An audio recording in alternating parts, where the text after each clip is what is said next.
बिस्मिल्लाहिर्रहमानिर्रहीम। Welcome to JS tutorial. मेरा नाम वसीला है और इससे प्रीवियस वीडियो में हम लोगों ने पॉइंटर स्टार्ट किया था, जिसमें हमने देखा कि जिस टाइप के वेरिएबल का एड्रेस स्टोर करना है हमें उसी टाइप के पॉइंटर्स डिक्लेयर करना पड़ता था। लेकिन सपोज अगर हमारे पास एक ऐसी सिचुएशन है जिसमें हमारे पास मल्टीपल टाइप्स के वेरिएबल्स हैं और हमने उनका एड्रेस स्टोर करना है, यानी कि हमारे पास एक वेरिएबल इंटीजर टाइप का है, एक फ्लोट टाइप का है, एक लॉन्ग टाइप का है, एक कैरेक्टर टाइप का है, तो हमने उन सब का एड्रेस स्टोर करना है एक ही पॉइंटर से। तो ऐसी सिचुएशन में हम वाइड का कीवर्ड यूज करते हैं पॉइंटर डिक्लेरेशन के साथ, यानी कि उसकी टाइप हम वाइड कर देते हैं और फिर पॉइंटर डिक्लेयर करते हैं। वाइड स्टैटिक पी आगे सेमीकोलन, यानी कि स्टेटमेंट टर्मिनेट। तो अब ये जो पी है ये ऑल टाइप्स के वेरिएबल्स का एड्रेस स्टोर कर सकता है, लेकिन वाइड पॉइंटर के साथ एक हमें लिमिटेशन भी होती है कि ये पॉइंटर जस्ट एड्रेस स्टोर करता है। इस एड्रेस में स्टोर वैल्यू हम पॉइंटर की मदद से एक्सेस नहीं कर सकते। तो अभी हम इसका एक प्रोग्राम करते हैं जिससे आपको इसका कंसेप्ट वाज़ेह हो जाएगा। तो हम एक प्रोग्राम करते हैं, हम इंटीजर टाइप का एक पॉइंटर लेंगे और फिर उस पॉइंटर से हम ट्राई करेंगे कि हम अदर टाइप्स के पॉइंटर्स का एड्रेस स्टोर करें। तो आप देखेंगे कि ये एरर दे देगा, लेकिन जब हम उस इंटीजर को वाइड से चेंज करेंगे तो फिर वहां पर एरर नहीं देगा। और फिर इसके साथ साथ हम ये भी कोशिश करेंगे कि हम पॉइंटर्स के जरिए, वाइड पॉइंटर के जरिए उनकी वैल्यू भी एक्सेस करने की कोशिश करेंगे, लेकिन आप देखेंगे वहां पर भी कंपाइलर एरर दे देगा कि वो कहेगा वाइड पॉइंटर वैल्यू एक्सेस नहीं कर सकता। तो अभी हमने एक वेरिएबल ले लिया इंटीजर n, जिसको हमने वैल्यू असाइन कर दी 10 सेमीकोलन, फिर integer static p is equal to reference operator n, फिर हमने कहा float m is equal to 5.5, कोई भी आप वैल्यू दे दें। फिर हमने कहा character c is equal to, और इसको कोई भी करैक्टर दे दे, x दे देते हैं। ठीक है, अब हम कोशिश करेंगे कि इस पॉइंटर के इंटीजर टाइप के जरिए कि ये इन दोनों टाइप्स का, फ्लोट टाइप के वेरिएबल का और करैक्टर टाइप के वेरिएबल का एड्रेस स्टोर करे, लेकिन कंपाइलर यहाँ पर एरर दे देगा।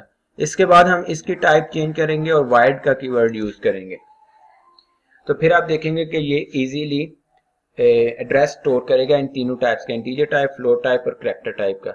लेकिन फिर वो कहां पर एरर देगा, जब हम वाइड पॉइंटर के जरिए इनकी वैल्यू एक्सेस करने की कोशिश करेंगे। तो अभी हमने उसको n साइन किया हुआ है, उस पॉइंटर के वेरिएबल को हमने इंटीजर टाइप n वेरिएबल है हमारे पास, हमने उसका एड्रेस स्टोर किया है। तो हम कहते हैं see out the value of n is static p, और इसके बाद एंड एल भी कर देंगे। एंड एल रीडेबिलिटी को बढ़ाने के लिए यूज किया जाता है कि हम अपनी आउटपुट को इजीली रीड कर सकें। The address of n is p and l।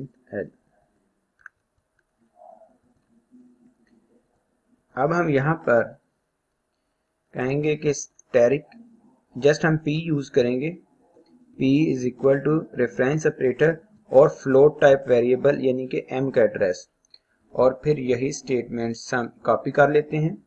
इन्हीं स्टेटमेंट्स को हमने एग्जीक्यूट करना है और जहां पर n है उसको m से चेंज कर लेते हैं, m और m।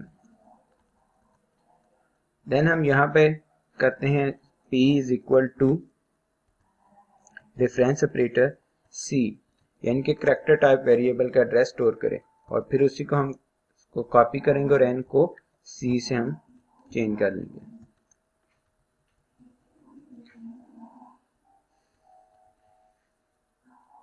अभी हम इसको एग्जीक्यूट करते हैं और फिर आप देखेंगे कि हमारा इस लाइन पर एरर दे देगा वो, इस पर p is equal to reference operator m और फिर p is equal to reference operator c।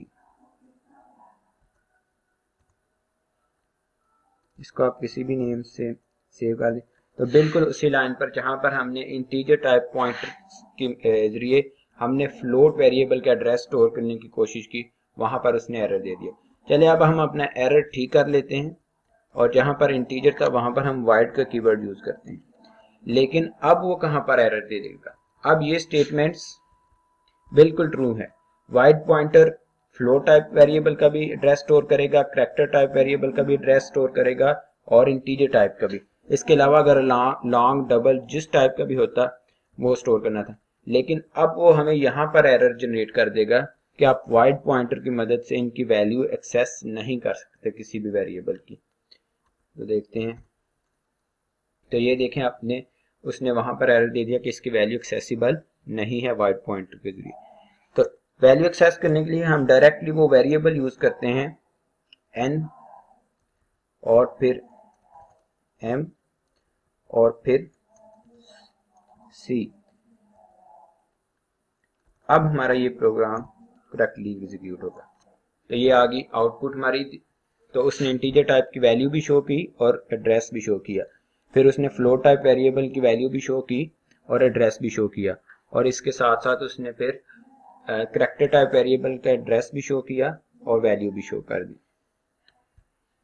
तो ये था वाइड पॉइंटर, जिसकी मदद से हम मल्टीपल टाइप के वेरिएबल का एड्रेस स्टोर कर सकते हैं। लेकिन इसके साथ एक लिमिटेशन होती है कि हम उस एड्रेस में स्टोर वैल्यू की एक्सेस नहीं कर सकते। मुझे दीजिए इजाजत। अल्लाह हाफिज।